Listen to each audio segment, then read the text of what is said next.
Сәлеметсіздер ме оқушылар? Бүгінгі күнді жазайық.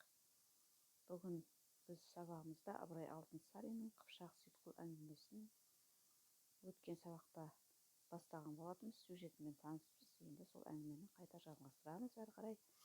Бүгінгі істейтін жұмысымыз балалар, Қыпшақ сейітқұл әңгімесіндегі кейіпкерлердің портретін және іс-әрекеті арқылы образын ашып үйренеміз. Балалар, ең бірінші біз сұрақтарға жауапты дауыспен жіберуге болады. Менің жекеме жібересіздер дауыспен, дауысты хабарламамен. Бірінші тапсырма сұрақтары. Сейітқұлға ерген халық қандай кәсіппен айналысты? Екінші сұрақ. Сейітқұл бастаған елге басқа халық не себепті қосылды? Үшінші сұрақ. Қыпшақ сейітқұл туралы не білесіз? Дауысты хабарламамен маған жекеме жібересіздер. Сұрақтың жауабын. Келесі балалар. Бүгін портретпен іс-әрекеті арқылы образын ашу мақсатымыз. Сондықтан портрет дегеніміз не? Біліп алайық.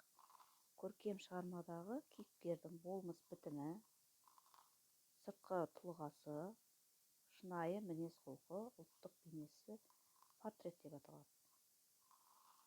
Ал енді образ бізде екіге бөлінеді. Әдеби шығармадағы ол романтикалық образ және реалистік образ. Романтикалық образ ол өмірде болған немесе бар деректен гөрі өмірде әзірше жоқ, бірақ болатын дерекке негізделеді. Болуы мүмкін, бірақ өмірде болған емес. Бұл қазақ әдебиетінде романтикалық образдың ежелгі түрі ертегілерде, аңыздарда, батырлықшыларда көп кездесті. Ал реалистік образ дегеніміз атынан ақ белгілі болып тұр, шындыққа негізделген кейіпкер. Олар арқылы шығармадан өмірдің ащы тұщысын, өмірдің шындығын көруге болады. Ол өмірде болған кейіпкер деп атауға болады. Осыған байланысты тапсырмалар орындаймыз. Оны жазбаша дәптерге орындап, маған жекеме жіберуге болады. Мұнда берілген үзінділер, ол Қыпшақ сейітқұл әңгімесінен үзінді әрине. Сол кейіпкеріміздің мақсаты беріліп тұр. Осы үзінді мен мақсаты арқылы кейіпкердің іс-әрекетіне бағалау бересіздер. Осы іс-әрекеті мен мақсатына қарай ол кісі қандай адам? Қандай адам деп бағалау бересіздер. Жалпы осылай жазып жіберуге болады. Үзіндіні, кейіпкер мақсатын дәптерге жазбай қойға болады. Тек дәптерге іс-әрекеттің бағалауын жазуға болады. Көшудің қажеті жоқ. Қарап отырып 1, 2, 3 үзінділерді осылай белгілеп отыруға болады. Мұнда кейін үшінші үзінді. Кейіпкер қандай адам? Іс-әрекетіне қарағанда. Қандай қасиетін байқап тұрсыз? Соны жазып шығасыздар. Келесі тапсырма. Мұнда сейітқұл, бізде кейіпкер сейітқұл болатын болса, сол сейітқұлдың сейітқұл туралы халық қалай ойлады, оны мәтіннен қарап тауып жазуға болады. Мәтінді оқи отыра анықтайсыздар оны. Сейітқұл туралы халықтың ойын.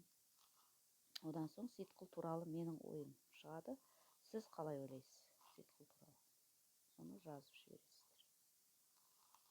Келесі тапсырма. Мұнда бізде екі образ шықты, кейіпкер.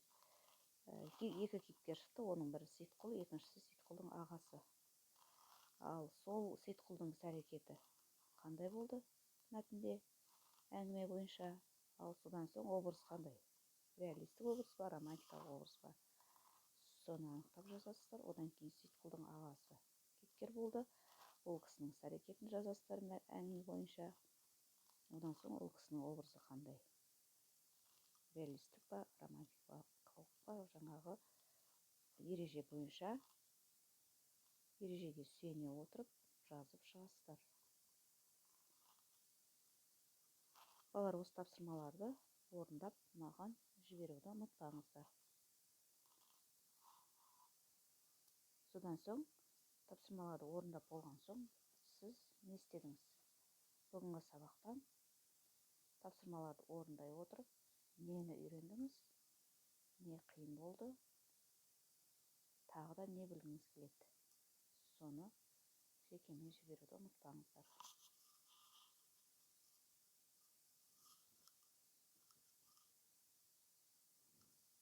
Келесі сабаққа дейін